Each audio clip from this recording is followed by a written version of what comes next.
one, we're going to find the derivative of y with respect to x. We have y equals inverse cosine of 1 divided by x. So we're going to use our derivatives of inverse functions rules. And that means when you differentiate with respect to x, our inverse cosine, that equals negative 1 divided by square root of 1 minus x squared. All right, so let's go ahead and do y prime equals and differentiate cosine. That's negative 1 divided by square root of 1 minus x squared. Our x happens to be 1 divided by x times the derivative of your inner function, which is 1 divided by x. Now this derivative here, that's when you differentiate that, you're going to get x to the negative first power. Take the derivative, that's going to be negative 1 divided by x squared.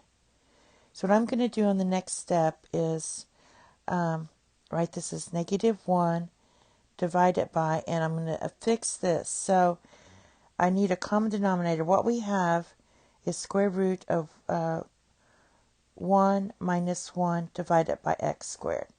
So if I get the common denominator, that's going to be x squared.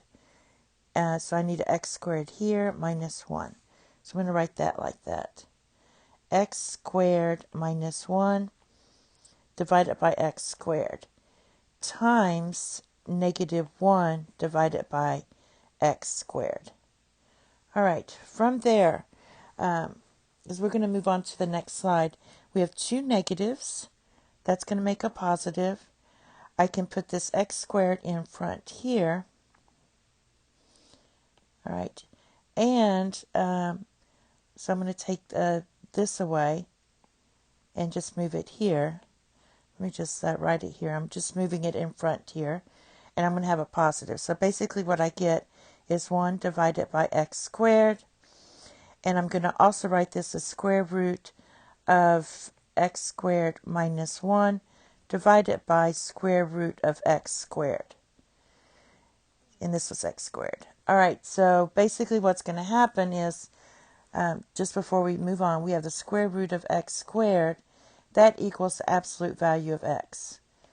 Because we want it, this is positive, so when you take the square root of a square, it has to be positive. So when you divide, what you're going to get is, sorry about that,